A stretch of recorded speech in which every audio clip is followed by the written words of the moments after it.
তোমরা সবাই ভালো আছো তো? আজকে আমি একটা গল্প বলবো। গল্পটা শুনে বলবে কেমন হয়েছে। ভালো থাকবে আর খুশি খুশি থাকবে। গল্পের নাম নাগরাজ ও বাজ পাখি। বোধিসত্ত্ব একবার জন্মগ্রহণ করেছিলেন বৃক্ষ দেবতা রূপে।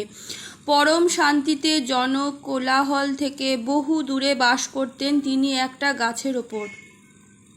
বিশাল সমুদ্র ছিল জঙ্গলের পাশে। সেই সমুদ্রে বাস ছিল সাপেদের রাজা নাগরাজের।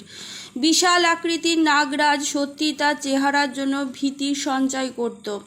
নাগরাজ একদিন সমুদ্রে ঘুরে বেড়াচ্ছিলেন খাবারের সন্ধানে।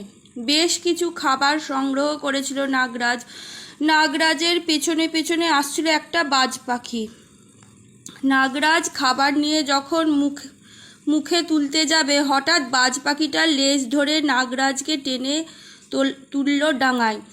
নাগরাজকে বাজ পাখি এমন জোরে ডাঙায় আছড়ে ফেলে যে নাগরাজের মুখের খাবার বেরিয়ে আসে।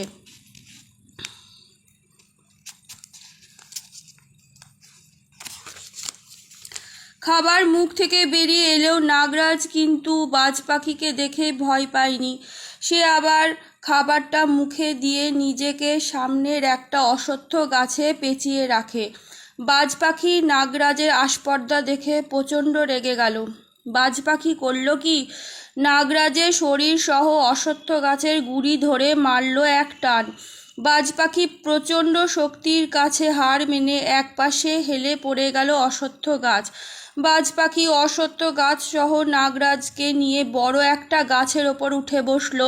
নাগরাজকে এরপর বাজ পাখি অশ্বত্থ গাছ থেকে মুক্ত করে পেট চিরে তার মাংস খেয়ে সাপের কঙ্কালটাকে দিল ফেলে সমুদ্রের জলে। অশ্বত্থ গাছে বাস করত একটা পাখি। বাজ পাখি ও নাগরাজের মধ্যে যখন ঝগড়া হচ্ছিল, ওই পাখিটি তখন অশ্বত্থ গাছ ত্যাগ করে আশ্রয় নিল অন্য একটি গাছে।